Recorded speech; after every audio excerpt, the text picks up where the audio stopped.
Fermeture des formations de santé ou fonctionnement à minima, crise humanitaire et nutritionnelle, difficultés d'accès à l'eau, c'est le triste vécu des populations de la province de la Koumandjari. Cela résulte de la situation sécuritaire qui sévit au Burkina Faso et dans la localité en particulier. Cette situation ne laisse pas indifférents les acteurs de la localité. Réunis à Fadangourma ce 13 août 2024 à l'occasion de la première session ordinaire du cadre de concertation provinciale de la Koumandjari, les acteurs de la localité ont échangé sur les difficultés que traverse la province dans le dessein d'y apporter des solutions. Voilà, ce sont des cadres qui sont initiés, en tout cas pour apporter des solutions à certaines problématiques qui peuvent se soulever. Voilà, vous avez vu qu'on a parlé d'un château qui a été déporté à Gaïré et qui n'a pas été surmonté. Voilà, c'est en tout cas lors de ces cadres-là qu'on arrive à trouver des solutions. Mais à la sortie du cadre, vous avez vu qu'on a formulé 3 recommandations. Vous voyez, ces recommandations-là, en tout cas, on fera tout pour les mettre en œuvre. Et également, il y a le groupe de plaidoyer qui nous a fait, en tout cas une liste de plaidoyers que nous allons prendre en compte. Voilà, donc c'est véritablement apprécier à sa juste valeur la tenue de ces gens de cadres-là. Plus d'une cinquantaine de personnes composées d'acteurs des services techniques déconcentrés, des collectivités territoriales, des projets et programmes intervenant dans la province ont répondu présents à ce rendez-vous d'échange.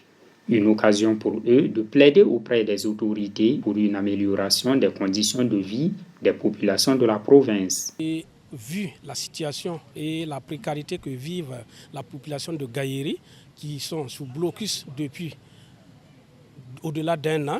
Voilà, donc notre plaidoyer a porté sur d'abord les produits alimentaires. Donc en tout cas, nous avons vraiment mené ce plaidoyer auprès des autres autorités de nous faciliter en tout cas une boutique témoin donc dans Gaïré pour faciliter pour la disponibilité des vivres SONASES afin que en tout cas cette population puisse vraiment en bénéficier. Nous avons aussi demandé l'extension des fournitures de l'eau de l'ONEA dans les différents secteurs de Gaïré.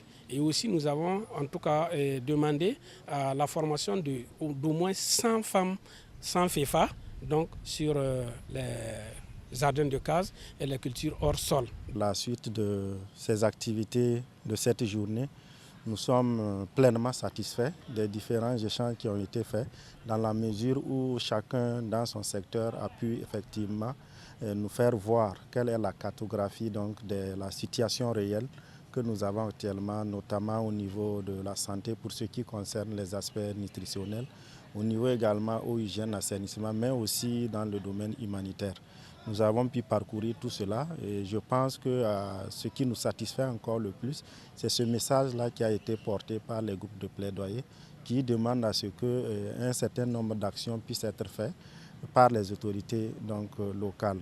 Cette session ordinaire de concertation s'est tenue grâce à l'appui du réseau de la société civile pour la nutrition Réseau NUT. Le cadre de concertation provinciale, faut-il le rappeler, est une instance d'échange entre les acteurs de développement intervenant dans la province en vue de rechercher une synergie d'action au bénéfice de la population.